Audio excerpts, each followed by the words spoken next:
Great stuff. Do you share that view as well, as well, the interest level with the girls you've met? Or Well, I haven't actually met the girls yet. Okay. I've just started with the program, but I'm Okay. hoping that I can go and meet them because I think, for me, we were talking about this on the way here, I was saying that, you know, it's important, we talk about the high-level stuff and the numbers and the stats, but for me, it's the day-to-day, the human existence. How has this program actually impacted a person's life that I'm interested in? And I'm a girl, and I was interested in science and technology, and I know that other girls like me exist, and hoping that me existing as a spokesperson for the program allows them to see themselves and say, okay, there's a girl who did it, and therefore I can. So I know that they are interested simply because I was interested. Yeah. You say you just joined the program. What are you planning to bring on? Well, I mean, it's 2 years old now, like you said. Yes, so it what are you is. going to bring that's going to be different and make it better? Well, I think it's like I said, I want to be a town crier for the cause. And so one of the things I've done is I've actually created a poem that is custom made for the She Will Connect program. And that as a vessel, basically. So when you think about the influence of art in the way that people think, we underestimate that. So a song that you heard and what it and a lyric that you remember from when you were 5 or 6 years old, and what that told you about what was possible in your life. And I'm hoping that my poetry can be that sort of vessel. So you hear it, and you feel as though there's something in it that speaks to you, and you're empowered to go and do whatever it is that you want to do. So, yeah. Are there parts of the country, what's the coverage like? Junior Achievement, we have locations in Lagos, Abuja, and Port Harcourt, but we actually spread all over the country, all across the country. And currently, as we speak, we're even doing trainings in Anambra. We're doing trainings in right now. And we're even going further into Kaduna, Jos, and different parts of the north. And of course, the southwest and the south-south, which is Port Harcourt, Bielsa, and other parts of the country. Okay. Are there any specific plans for 2015 for the She Will Connect program yet?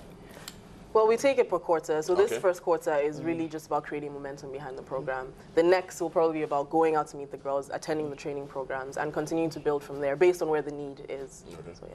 Let's go a little more personal with you now. Did you dump for poetry? That is What happened? an interesting question. I feel like I will always be an engineer at heart because I did 5 long, hard university years of engineering. But I practiced as an engineer for 6 years, and at my 6th year, I decided I was going to take a break. It was supposed to be 6 months. I was going to come to Nigeria, take a little artistic holiday, and then just see. And it extended into a year. You know what I mean? Into a year and a half. And to be honest, in my artwork, there's been a lot of validation along the way that tells me that I'm on the right track. And so I just stick with it for as long as it'll take me. And to be fair, you know, ending up at the election, the inauguration was massive, you know, for a poet, a spoken word poet. And so I feel like I'm doing the right thing. But engineering will always be a part of me, and so I'm open. Because I mean, it's a hard course to study, so I'm just wondering. Yes, is that it? It's never abandoned. Yeah. It's never abandoned. No. Okay. So you said you did a poem for. How long is it? Is it something we can hear?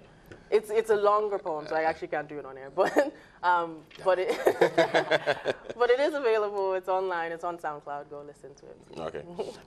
Going forward now, you've mentioned a few states where you currently function. I mean, we know there's terror in parts of the country, and a lot of girl children the girl child is basically the worst hit, especially in the northeastern part of the country.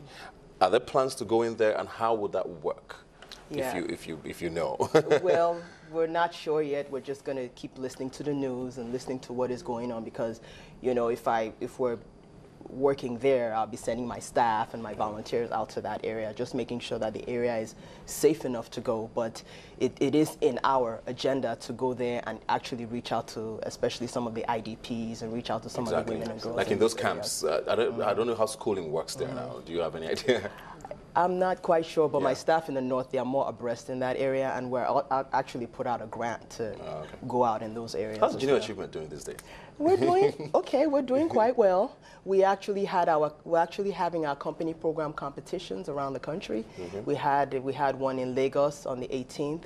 We had one in Abuja on the 22nd. We're getting ready to have one in Port Harcourt, and you know, going further into Jos. So we are really gaining a lot of momentum with that. So that's the next really big thing that is going on with Junior Achievement, where we had an alumni event that we just had, because we want to really capitalize on a lot of the knowledge we've instilled in all these young people, so that they can actually begin to network within themselves. So Yeah. Talking education now broadly now, not just the She Will Connect, and I know you work with Intel, or you are a partner with Intel now as it is. I mean, I studied law in university, but I did a few computer classes. I think it was a compulsory thing for Nigerian schools at the time. When you're second or third year, you took a computer course. And I didn't see a computer for the 2 classes I held. Really? Yes, it was that bad. And most Nigerian students will tell you that story. Oh, I had CSC 201.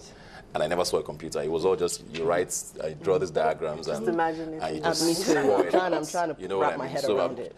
are there plans with, maybe, I don't know if you are in a position to say, for Intel to partner with schools? Because it's something that's very important. I don't know.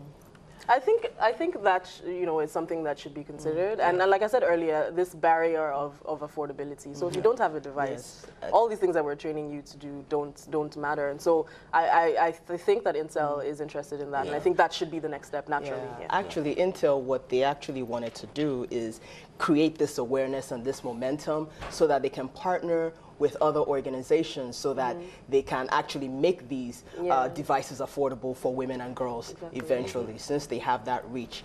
So it's actually like a movement, really, and they encourage whoever is interested to jump on board. In the same way that the NGOs have, the hope is that people will recognize it as an important cause and that they want to throw whatever they can at it. Yeah, great stuff. I mean, it's a very important thing, and also something that comes to mind is I think it's Osun State. Where do they have the tabs?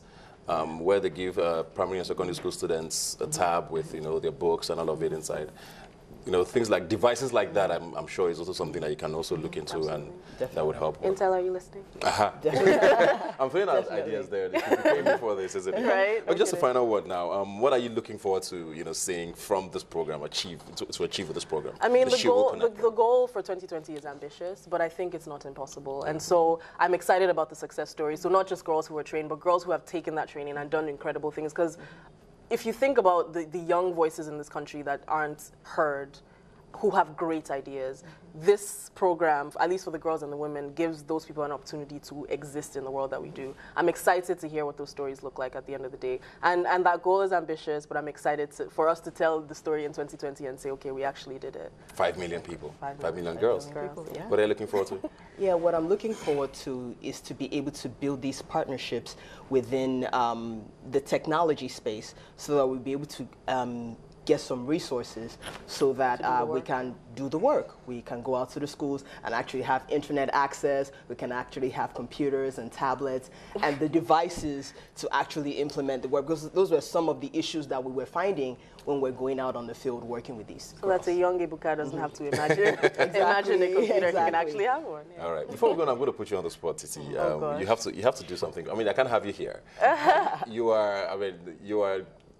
You graced the stage on inauguration. I know how many people were screaming. I'm like, who's that person? Who is she? She did so well. She was the highlight of the day. So I'm going to have to steal some of that shine and give our viewers something to. A very tiny bite-sized poem. You have take your time. I'll do this because my mother is watching. Hi, Mommy. My mother sang when I was born. She welcomed me head first into melody. She chanted like a talking drum. She caught God's spell in gospel. And then she named me Titi Lokbe, an eternal love song to her creator. She was the improvisation of jazz. She would speak easy when I cried, sing her soul music. Rocking and rolling me in her arms, she would dance, and I found peace there. Eyes closed, listening to the rhythm and blues of my mother's love, and she was the coolness of hip-hop. But her anger was rock and roll, and every time I strayed, she would strike the right chords to remind me that I was a reflection of God, just like her, and therefore I, mirror image of her. And so I learned to understand the complex grooves of her funk. See, every bit of history I needed to know, I learned in my mother's music. It was there that I learned the sounds of joy and pain, love and heartbreak over rippling riffs and drum beats through it all. The clearest music that I would know was that insistent beat behind my mother's chest, and I found peace there, eyes closed, listening to the rhythm and blues of my mother's love. Oh. Nice. I see things like this and I just have no talents. Thank you very much, Titi Lokbe. Thank you for having us. Good luck with the She Will Connect program. I'm looking forward to all the achievements that are going to happen. I mean, it's an exciting frontier to try and tackle. As much as IT is an endless space, there's a lot to do there, but at the same time, you also need to you know, work at the target. And so 5 million, I don't think it's actually too ambitious. I think it's doable. It's doable. I do as Very well. doable. I think it's doable. I do as well. Good luck. Thank you. Thanks for coming. Thank you for having me. We'll see you guys in a moment. Please stay with us.